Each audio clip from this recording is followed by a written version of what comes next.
안녕하세요. 쉼이 있는 교회의 진영원 목사입니다. 요즘 럭키비키라는 말이 유행이죠. 아이브 멤버인 장원영 씨에게서 유래했는데요.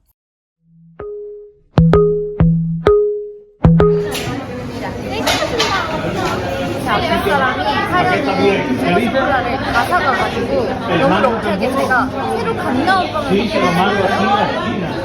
역시 행운의 여신은 나의 편이야. 너무 신난다. 이를 원형적 사고라고 부릅니다. 이런 사고방식을 예전에는 긍정적 사고라 불렀습니다. 긍정적 사고는 이 시대의 캐치프레이즈가 되었는데요. 성경을 이해하는 방식에도 상당한 영향을 미치고 있습니다. 그래서 그럴까요? 성경을 읽고 설교를 하고 듣는 사람들이 긍정적 사고를 성경적이라 여깁니다. 긍정적이지 않으면 비성경적이라 여기기도 하지요. 그래서 성경이 정말 긍정적 사고를 가르치는가, 긍정적 사고가 성경에서 비롯된 게 맞는가라고 질문해야 하는 상황입니다. 오늘은 이 내용을 함께 살펴보도록 하겠습니다. 그러면 먼저 긍정적 사고부터 알아봅시다. 옥스포드 사전에 의하면 긍정은 그러하다고 생각하여 인정하는 일과 전통적 논리학에서 어떤 명제, 즉 A는 B이다 라는 형태의 판단을 승인하는 일, 명제를 참이라고 하는 것이라는 두 가지 의미로 사용합니다. 그런데 긍정적 사고의 긍정은 조금 다릅니다.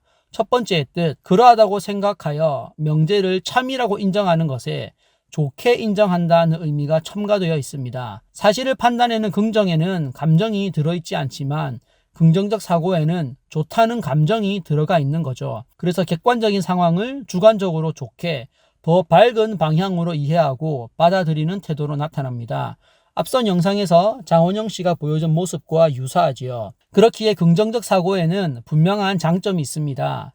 반이 채워진 물컵을 보며 물이 반밖에 없네 라고 생각하는 사람과 물이 반이나 있네 라고 생각하는 사람이 주변에 미칠 영향은 확연히 다르죠. 후자처럼 생각하는 사람이 좋지 않은 상황에서 주변 사람을 격려하고 새로운 시도를 할 수 있게 만들죠. 특수한 상황이 아니라면 긍정적 사고를 하는 사람이 상황을 더 좋게 만들 가능성이 높은 게 사실입니다. 이런 장점 때문에 사람들에게 널리 받아들여지는 것이죠. 그러면 긍정적 사고를 성경적인 태도로 봐도 무방하지 않나 싶으실 텐데요. 꼭 그런 것만은 아닙니다. 성경에서 근거를 찾을 수 없다면 아무리 좋은 것이라 해도 성경적인 것이라 할 수 없죠. 좋은 것과 성경적인 것은 별개입니다. 그래서 각각의 개념에 대한 성경의 답을 찾아야 하는 것입니다. 그러면 여기서부터 시작해 보겠습니다. 성경에 긍정적이라는 말이 나오는가? 개역개정 성경에서 긍정이라는 단어를 검색해 보면 전혀 나오지 않습니다. NIV 영어 성경에서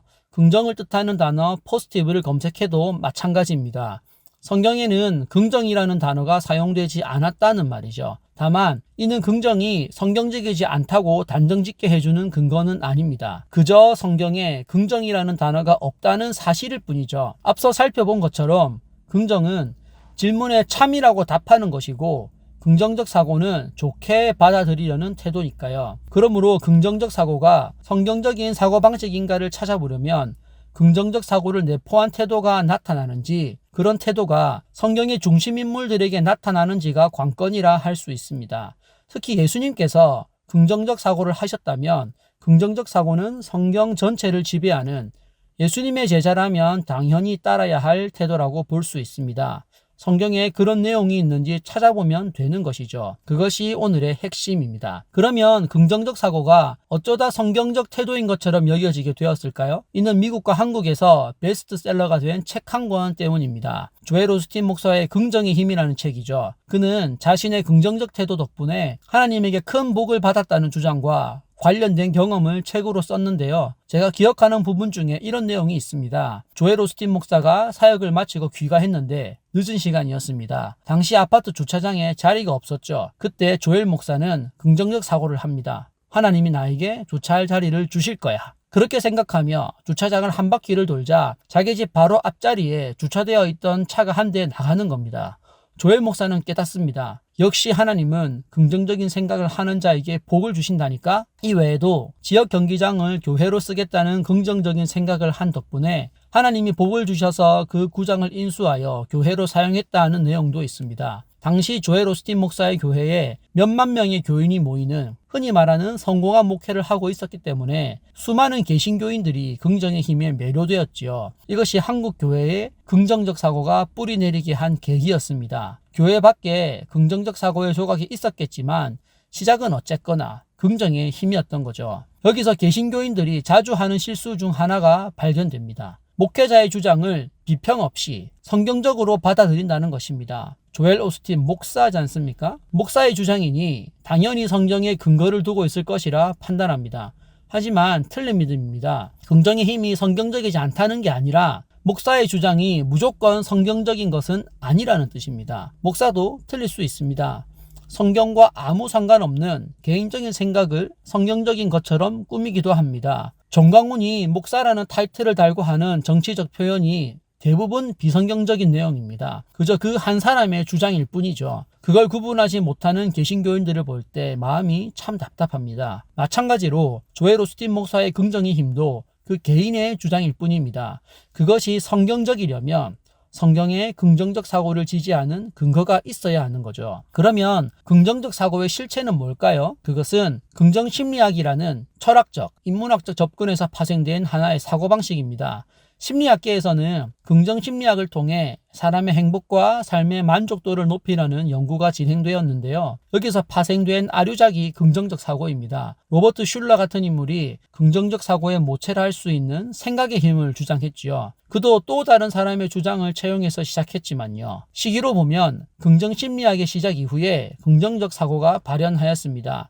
그때 긍정적 사고는 눈앞에 닥친 상황이 결국은 나에게 좋은 결과를 낳을 것이라고 믿는 형태로 발전했습니다. 그래서 긍정심리학은 긍정적 사고를 긍정만능주의라 경계하는데요. 그럼에도 실생활에서는 긍정심리학이 아닌 긍정적 사고가 훨씬 널리 퍼져 있습니다. 왜냐하면 편하기 때문이죠. 긍정적 사고는 상황이 어떻든 좋게 생각하는 태도입니다. 분석할 필요가 없죠. 그에 비해서 긍정심리학은 상황을 이성적으로 분석하여 받아들인 뒤 더 좋은 상황으로 만들기 위한 목적으로 좋은 점을 발견하려고 노력하는 태도입니다. 출발점이 완전히 다르죠. 긍정심리학은 나쁜 상황은 나쁜 것으로 객관적으로 보되 그 안에서 좋은 점을 찾아내려고 하는 것이라면 긍정적 사고는 나쁜 것도 좋은 것으로 받아들이려고 하면서 상황을 주관적으로 보려고 하는 태도이지요. 그래서 앞서 보여드렸던 원형적 사고는 사실 긍정적 사고보다는 긍정심리학에 가깝습니다. 그런데도 왜 긍정적 사고로 소개했을까요? 또 그렇게 알고 있을까요? 한국에서는 긍정심리학과 긍정적 사고를 잘 구분하지 못하기 때문에 혹은 않기 때문에 원형적 사고가 긍정적 사고로 우리에게 익숙한 경우로 인식되는 경우가 대부분인 겁니다. 원형적 사고가 유행할수록 긍정적 사고가 널리 퍼지는 아이러니한 상황인 거죠. 긍정적 사고와 긍정심리학이 구분이 되시나요? 그러면 다시 긍정적 사고의 성경적 근거를 찾는 과정으로 돌아가 보겠습니다. 예수님께서 긍정적 사고를 하시는지 아닌지를 보면 이것이 성경적인지 아닌지를 파악할 수 있는데요. 마태복음 8장 19절에서 20절에 보면 이런 내용이 있습니다. 한 서기관이 나와 예수께 아뢰되 선생님이여 어디로 가시든지 저는 따르리이다. 예수께서 이르시되 여우도 굴이 있고 공중에 새도 거처가 있으되 인자는 머리 둘 곳이 없다 하시더라. 예수님께서 자기를 따르는 많은 사람들과 함께 이동하고 계시는데 그 중에서 꽤 권위 있는 사람이 있었습니다. 서기관인데요. 서기관은 성경을 옮겨 쓰고 가르치는 사람이었습니다.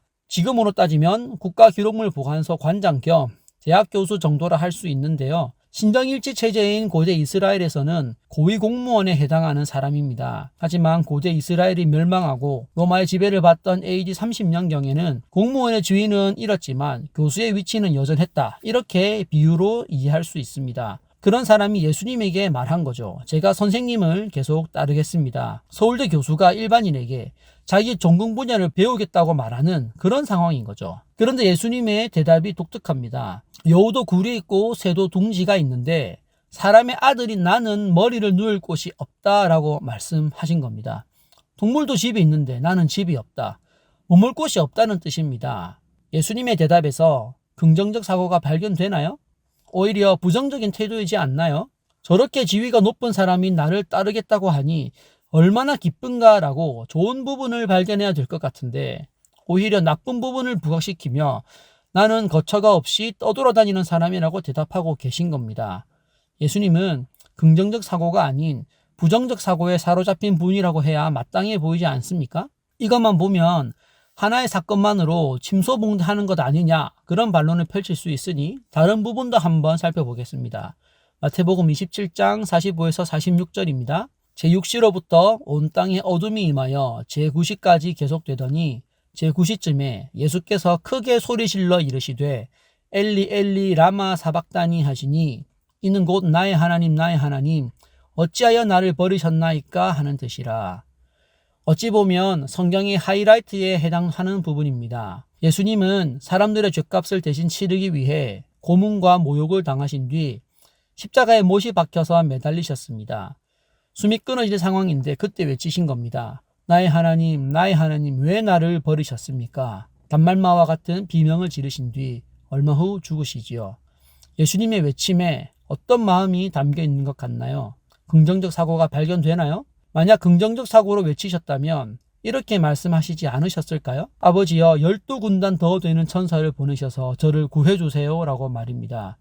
마태복음 26장 54절에서 예수님이 베드로에게 하신 말씀인데요. 예수님은 그렇게 하지 않으시고 창조주 하나님이 자신을 버리셨다는 말을 적나라하게 표현하셨습니다. 이 자리에 조엘 오스틴 목사가 있었다면 기절했을 법한 내용이지요. 이 두 부분에서 예수님의 태도에 긍정적 사고가 보이시나요? 긍정 심리학을 찾기도 어려워 보이지 않나요? 따라서 긍정적 사고는 성경적 사고로 보기 힘들다고 할 수 있습니다.